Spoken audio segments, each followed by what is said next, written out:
So to start with this video, I'm just going to give you a little anecdote that happened to me this morning. I was drinking my coffee and I saw this girl on TikTok and she was wearing like, almost like the swimming got like a snorkel goggles, but without the fucking snorkel breathing tube. And she says, no, I just can't go on a swimming pool date with a first time guy or whatever the fuck because I have to wear my goggles. And I was like, what? And then all the comments were like, oh yeah, no, I don't want them to see me looking like that and this, that. And someone was like, oh, you know, it's not my fault. I don't want chlorine getting in my eyes. I'm like, fucking hell. I'm like, the victim mindset is fucking crazy. After doing content and just posting every day and even doing some sales stuff now, you just realize like everything's just a fucking objection. Sales is everything. That's what Zig Ziglar says anyway. And it was like, I just thought about it for about 10 seconds and I thought, well, okay, let's say you get this boyfriend. I'm like, you're going to be with him and you're probably inevitably going to be going on a pool because they're American. Everyone has fucking pools over there. Crazy. Right now it's raining in the UK. No one's swimming in a pool unless they've got an indoor one. Anyway, the point being, he's going to see you in goggles eventually. So why wouldn't you just rip that fucking plaster off now? This whole like, no, but I need to be ready. It's just a fucking perfectionism excuse. You're never going to be ready. You thought you were ready. It's like, why would you not? Because this is the thing. Yeah, but he'll probably just like me eventually anyway. So why wouldn't you get it out of the way now, right? Okay, but let's say the opposite is true. 6 months later, a year, pool day date comes around and you're like, fuck, I'm gonna have to wear my goggles. I'm gonna have to wear my fucking goggles because I can't not have chlorine go in my eye. Like, I hate chlorine going in my eye. And what if he actually does the opposite? What if you put them on and he's like, you are so fucking ugly. What the fuck? I can't... Bro, she's wearing the fucking goggles. What a fucking loser. How's that gonna make you feel? Probably pretty fucking terrible. Because you just put those goggles on. They were your little safe space. Your little safe haven for the pool. And he's just shit on you like that. The point I'm trying to get is, you've now just wasted a fucking year waiting for that moment just to get rinsed. Now you break up, whatever the fuck. Wouldn't it have been better to just get that response on day fucking one? Yeah, it would have sucked, but at least you would have only wasted like a couple of days. But technically, nothing's a waste if you don't view it as a waste. You can go, okay, that sucked, but every no is one step closer to a yes and someone that you want to be with. And at least you got it out of the way early. Because now you've had, if you wait the fucking year or the 6 months, you've now just built up 365 days worth of like emotional connection. And now you're going to have to just like slap that off. Fuck no. I just don't get it. So the reason I wanted to make this video, and I think it's super important, is my voice sounds pretty fucked. It was really deep earlier and I sounded like gigs and I wish I'd have recorded it. But man, it doesn't have the same hit now. But point being, I literally just threw some clothes on, got my joggers, got my feet out. Hopefully you can't see them. And I was going to take a shower before this and I thought, no, I was like, you're falling into the same trap. I was like, just show your hair like looking okay. Doesn't matter. Like, why are you trying to always be perfect? Why are you trying to protect this image of yourself? No one's fucking perfect, you know? And I just thought like, I had a call with one of my pals and we were on about content for like 3 hours. I just handled so many objections.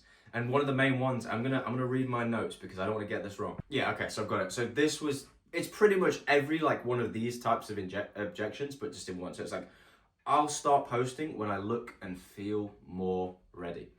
Now, what that actually is, it's a comfort trap in disguise, right? And I'll tell you why. Okay, so what it actually is, it disguises itself as standards, but really it's just ego protection, fear of judgment dressed up as preparation.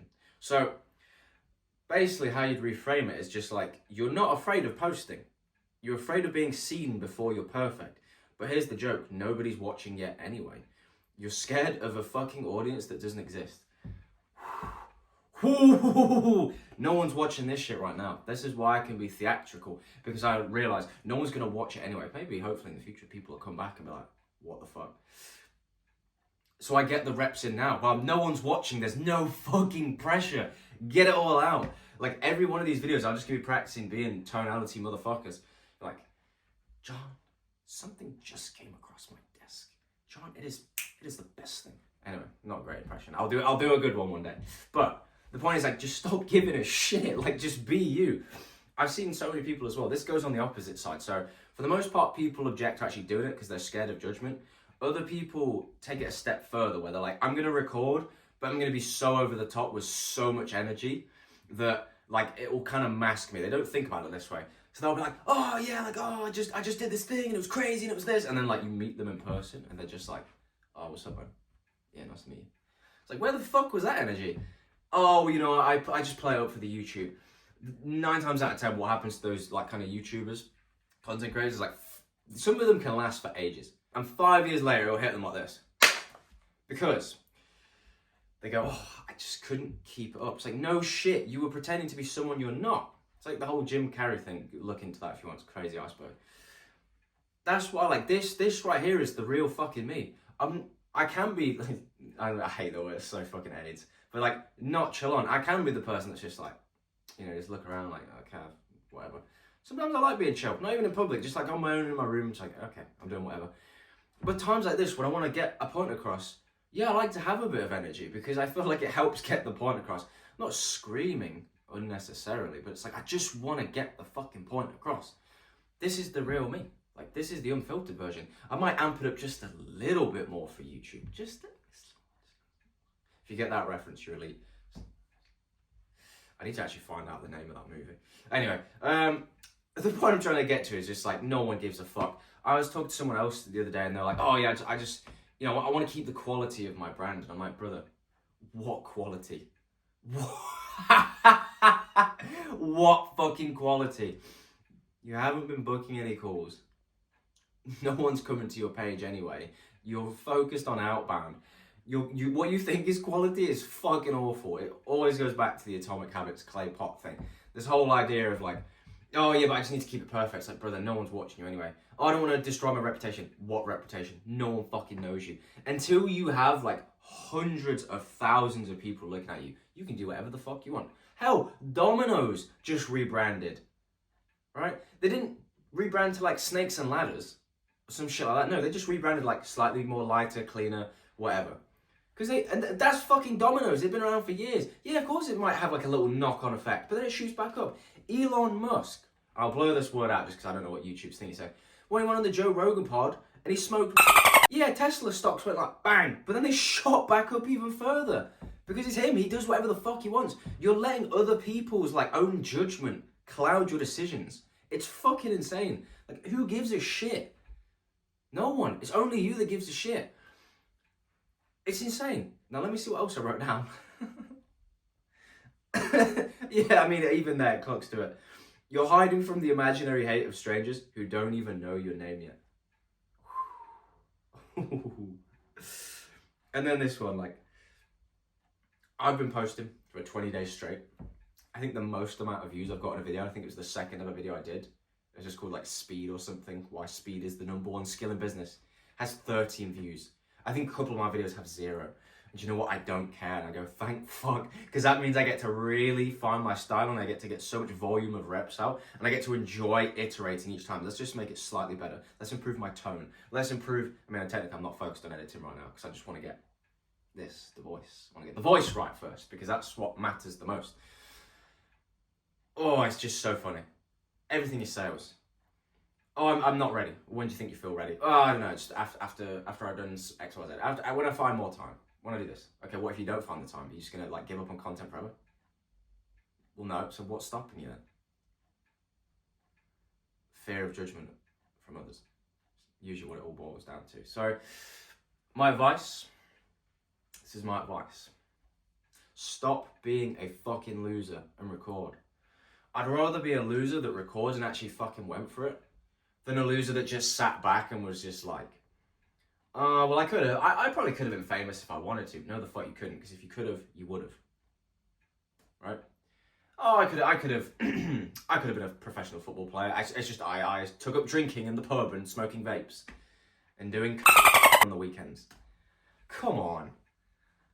No, you couldn't have become a professional footballer. Same with content. There was one Hormozy short I watched the other night, and I've seen it before, like months and months ago, and a few times before, but it really fucking hit me. It was like a slug to the chest, like that kind of, you know, when I was like, fuck. It was like late night, I was eating some toast, and he just says like, just get over it. Like, have no shame, especially if you're just starting. Like, you're gonna have to first deal with the people around you in your little circle, your friends, your family, co-workers maybe, if they're that obsessed with you, which is kind of weird. And he's like, yeah, you'll pitch people. He's like, just try sell shit to people, and then you'll get loads of no's, and you realize it's really hard, and then you'll keep going. But he says, you'll make content, you'll try and pitch people on sales, and people will be like, I can't believe he's doing this. God, that's so lame. That's so cringe. And then you kind of like, you can kind of do that. Oh, I was just kidding. I was just kidding. Or you can be like, all right, fuck you then. I'm going to keep going. The same with this. Same with content. Same with sales. Same with anything you want to be good at in life. You will have to risk others hating on you. And Mosey's on the Logan Paul pod, and I saw this on Instagram too this morning. It made me laugh. Everyone completely missed the message. He says, Logan, you are easily hateable. Like 6'2", blonde or blue eyes, loads of money, hot girlfriend, whatever. And he's like, but think about Jesus. He says, Jesus was arguably like the perfect man, right? Or was the perfect man. And he got fucking crucified. Now, if that's the perfect man, and you're a Logan Paul, you are going to get hate. Because you are a prick sometimes, you know what I mean? And that was his point. It's like, doesn't matter who you are never free from hate. Someone's always going to have a crusty opinion on you. If Jesus Christ, the Lord and Savior, got crucified, what makes you think you're sort of not susceptible to getting hate? I just don't get it. It's in here. It's your ego. It's trying to protect you, but it's not. It's actually counterproductive. It wants you to be safe. But look, at the end of the day, there's some pretty horrible people out in the world, but it's like, I'd rather risk it all and go for it. Fuck letting other people dictate what you want. And I'll leave you with this one. I had a conversation with my granddad, I think when he was about 82, 83. And I asked him, we were sat down on the sofa, this lounge, and it was one of those sofas, you like really sink into it, you're like, you're right, mate. And I asked him, I said, what's one of the things that you were really happy you did, no matter what anyone said? And honestly, I couldn't remember what he said. But then I asked him what's the one thing he regrets. And I've still not forgotten it since, hence why I'm recording this video. And he said, the one thing I regret is not taking enough risk. And I was like, fuck, not taking enough risk. He said, yeah, I worked in the Michelin store, I did this, but I could have taken more risk. Now he's got fucked up knees, probably got all sorts of problems now. He's like an old guy, bless him. But it's just sad when you go and visit them now, because they're just kind of slooped in this chair, slumped, and they're just kind of looking around. They got the hearing aids and shit. And I'm just like, okay, well, that could still potentially be me. Nothing's promised. I could get hit by a truck tomorrow. Either I die or whatever, or later on in life, and you're just crippled. And the last thing I want to do is be 80 years old plus, fucked up knees, can't move, because what's going to happen? You've got all the time in the world to think now. 8 hours a day, 12 hours a day. You got no job. You don't need to do anything. Just watch TV. And all you're going to be thinking about is do you know what? My legs don't work anymore. It's I really wish I'd have just gone for those runs. I really wish I'd have just gone harder in the gym. I left so much on the fucking table. I wish I'd have just gone for that job. I wish I'd have tried to make my own business. I wish I'd have asked that girl out. And that's the last fucking thing I would ever want to be thinking. I would want to think, I fucking left nothing on the table. Yeah, I may be fucked right now, but I've lived more of a life than... I've lived multiple lifetimes in my life. What can I not be grateful for? Nothing. I do not want to live in regret. So hopefully that message really fucking lands with you. If it did, let me know. If it didn't, you need to get some fucking perspective, because holy shit. But that's free sauce right there. It's the one thing that keeps me going. I'm like, you do not want to be old thinking, fuck, I wish I'd have just gone for it. And this is the other one. The little hack I have mentally is I hear the whole Moses and the Tates, and I'll keep saying their names. They all say shit oh, I wish I'd have recorded the shit moments too. And just even loads of little things. I'm I'm the 23-year-old version of me that gets to record those shit moments. I recommend you do it too, because even if you never post it, at least you can laugh back yourself. Be like, fuck, I remember that one. That one sucked. The payment didn't come through, and I had to get 5 credit cards or some shit. But the other one, and this is the beauty of it. You imagine yourself as that 80-year-old person, maybe you're stuck in the chair, whatever. Oh, fuck, I wish I'd have taken risk. I wish I'd have done this. God, I would give anything to go back and be my 23-year-old self. And then you just go... oh shit, I'm my 23-year-old self, and you just get this whole new wave of gratitude, and you're like, oh my God, my legs feel great, my arms feel good, I don't feel like I'm in absolute agony when I walk, I can see shit clearly, my hearing's good, fuck, I've got everything I need, what more do I need? And then that's when you go attack life, you just go, right, I'm fucking going for it. Most people drift through life, and I hope you're not one of those people. But yeah, I hope this wakes you the fuck up, and if you are somebody who's already kind of made it a little bit, and you've fallen back off the horse, like hopefully this was a wake-up call. And if you're someone who's been slacking, look, don't worry about it. You can like have a little mini smack to the face and just be like, what the fuck are you doing? But it's fine, just get on the horse and get moving. You will fall off it. The main thing is not when you fall off, it's how fast you can get back on it. That's what matters. So, whew, you're afraid of other people's opinions of you, and that's the one thing holding you back.